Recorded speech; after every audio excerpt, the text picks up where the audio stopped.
Saya salut dan sangat ingin dipimpin oleh Ibu. Mohon maaf, saya dari komunitas petani semangka di Wodgale. Kami saat ini seringkali dilema kami saat kami panen raya itu ada permainan harga itu. Jadi kami ingin pemerintah dari bawah sampai ke atas itu memberikan kami pembelajaran atau pendidikan saya mengolah semangka, Ibu. Ngoten. Betul, itu yang saya cari. Iya. Itu yang saya lakukan. Nanti iya, Ibu. Saya akan siapkan. Saya sudah punya cabai, copok terong, ya murah harganya. Nanti sekaligus saya akan buat pelatihan untuk olahan, ya, Mas Yon ya. Bu, mohon maaf nama saya Eli Fatmawati, Bu. Sama Pak Agus ya.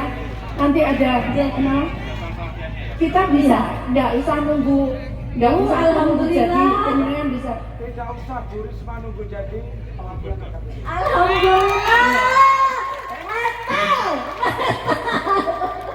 Terima Yes. kasih. Nama saya Eli Fatmawati, Bu, dari Wodgale. Yes. Sembah nuwun, terima kasih. Yes. Assalamualaikum. Ya, nanti kita akan ajari olahan untuk tadi ada cabai, ada apa namanya semangka, ada terong.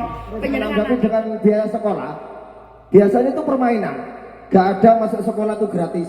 Di situ ada permainan dari kepala sekolah dan sekitarnya, bayar 1 juta. Bayar saja, ya enggak? Karena anak saya sendiri bayar 1.600.000 di SMA. Terus kami itu buat seragam kan. Di SMA Seman Lumajang pernah anak saya itu juga bayar 4.500.000. Gak ada sekolah gratis, gratis itu rumah Jerenang Kali. Itu untuk Bu Risma. Terus menanggapi dengan Pak, saya boleh cerita. Iya. Saya di Surabaya bisa gratis.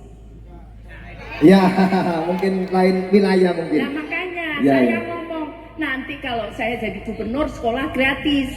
Karena saya Terima bisa kasih. lakukan Saya mendukung dari Surabaya. pertama. Saya mendukung Mas Ya. Yuda.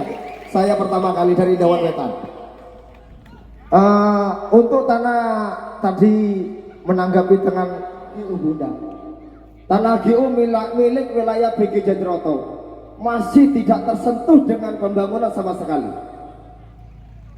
Siapa petingginya, siapa camatnya, siapa kepala desa apa itu, kabupatinya, gak pernah tersentuh sama pembangunan sama sekali. Saya mohon dengan Mas Yuda, yang saya dukung dari setiap pertemuan saya mesti ada dengan Mas Yuda. Di Rawa Kangkung, di Pujasera saya hadir, di mana ada Mas Yuda saya siap. Termasuk di sana, di sini sudah saya minta dengan Ibu Risma yang terhormat untuk pembangunan itu dari hulu ke hilir bisa merata. Terima kasih. Terima kasih. Matur suwun. Bapak Presiden. Masuk aja. Bergeser.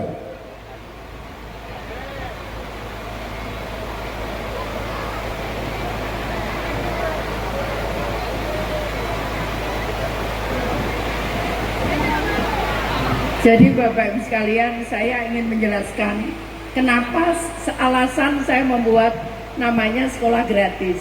Itu karena saya mendengar itu. Jadi karena saya mendengar keluhan itu, maka kemudian karena dulu itu SMA, SMK itu pernah jadi kewenangannya Pemda. Tahun 2017 diambil alih oleh provinsi sehingga bayar. Saya pernah lakukan di Surabaya, itu semua gratis. Boleh dicek yang punya keluarga di Surabaya, apakah itu benar apa enggak, itu boleh dicek. Betul ya Pak? Penyelenggaraan tahu ya? Tahu Pak, ini mungkin dulu warga Surabaya ya, Pasuruan ya. Jadi seperti itu Bapak Ibu sekalian ya. Karena itu dengan alasan itu maka kemudian saya membuat program pendidikan gratis. Seperti itu ya Bapak Ibu sekalian. Ya, oke. Ada yang mau disampaikan lagi? Silakan. Kita akan bantu itu. Nggak usah takut, saya sudah banyak mengeluarkan anak-anak muda dari seluruh Indonesia yang kita bantu untuk kita ajari usaha. Dan cepat sekali justru anak muda ini. 1 bulan sebelumnya karena saya ngambil data dari penerima bansos, 1 bulan kemudian dia sudah nggak mau lagi menerima bansos untuk bekerja. Kita harus bisa mencari nafkah dengan terhormat. Tidak perlu kita harus nunggu minta-minta kepada orang lain. Kita buat sendiri bekerja. Dan itu saya buktikan saat saya jadi wali kota Surabaya tahun 2010. Angka kemiskinan di Surabaya itu 32%. Begitu saya selesai 2020, saya cek, padahal saat itu COVID, surveinya itu nggak sampai 5% warga yang miskin. Artinya bisa penurunan lebih dari 25%. Itu kenapa? Saya ajari semua masyarakat Surabaya bekerja. Begitu ya?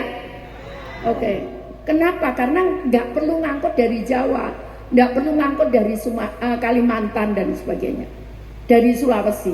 Seperti itu kira-kira yang bisa saya sampaikan. Jadi anak muda, saya akan tangani sendiri kalian. Untuk yang masih belum kerja, masih belum itu. Jadi jangan nunggu. Kita mulai, kita bekerja. Saya akan pastikan dan saya akan berputar. Saya tidak akan ngantor hanya di Surabaya. Saya akan ngantor di seluruh Jawa Timur. Dan saya akan tekankan untuk anak-anak muda, tidak boleh ada yang nganggur. Kita harus bekerja, kita gunakan tangan kita. Untuk apa tuh? Taruhlah 20% dari luar. Kalau itu bisa kita penuhi, pasti harganya lebih murah. Kenapa? Karena angkutannya tidak perlu terlalu jauh, begitu. Itu yang saya lakukan di Papua. Jadi Papua dulu itu kebutuhan telur itu 50% lebih diambil dari Jawa sama Makassar. Begitu saya ajari ternak ayam petelur, sekarang ini sudah 90%. Jadi kekurangan hanya 10% yang diambil dari luar. Kepada Ibu Risma yang saya hormati, Mas Yuda yang saya hormati, saya doakan mudah-mudahan apa yang diharapkan Ibu Risma dan Mas Yuda selalu diridhoi Allah Subhanahu wa Ta'ala. Yang kedua, Bu, ini merupakan infrastruktur, Bu. Tolong dengan hormat, kalau Ibu menjadi gubernur, jalan provinsi itu diperbaiki untuk daerah Kabupaten Lumajang. Yang kedua, untuk Mas Yuda, jalan desa mulai dari Tempe sampai Pasir itu hancur total. Dari Tempe, ini jalan provinsi, Bu. Dari Tempe sampai Yosowilangun hanya tambal sulam saja kenyataannya. Tolong dengan hormat. Pada zamannya gubernur yang lama maupun pada zamannya bupati yang lama, kenyataannya nol. Ngomongnya sungguh-sungguh, tetapi kenyataannya nol. Ini saja yang saya harapkan pada Ibu Risma dan Mas Yuda. Infrastruktur ini yang tetap. Yang kedua, tentang masalah bansos ini, Bu. Bantuan sosial. Pada waktu itu menjadi menteri bansos, menteri sosial. Ini tantangan aja, Bu. Saya jelaskan ya Pak. Ya. Saya tidak pernah bagi beras dan tidak pernah bagi barang. Saya tidak mau jawab itu. Nanti rame itu. Ya. Saya tidak pernah, selama saya jadi menteri sosial, saya tidak pernah bagi beras. Semua bantuan sosial dalam bentuk uang. Tidak ada beras dan tidak ada barang. Ya. Oke. Saya tidak tahu itu masalahnya itu. Terima kasih. Kadang kita nerima 500.000, 1 juta. Tapi kemudian kita akan menyesal selama 5 tahun. Jadi itu yang ingin saya sampaikan kepada Bapak Ibu sekalian. Seringkali ya enggak apa-apa terima uang, tapi nanti dipikir nanti. Tapi kemudian merembet. Kalau impactnya kemudian kepada anak-anak kita, mereka tidak bisa sekolah dan sebagainya. Saya tahu persis, saya tidak mau ngomong lah di sini. Saya tahu persis bagaimana setelah diambil alih oleh provinsi, anak-anak selevel sekolah, seusia sekolah SMA itu langsung turun, blok gini datanya. Itu datanya jelas.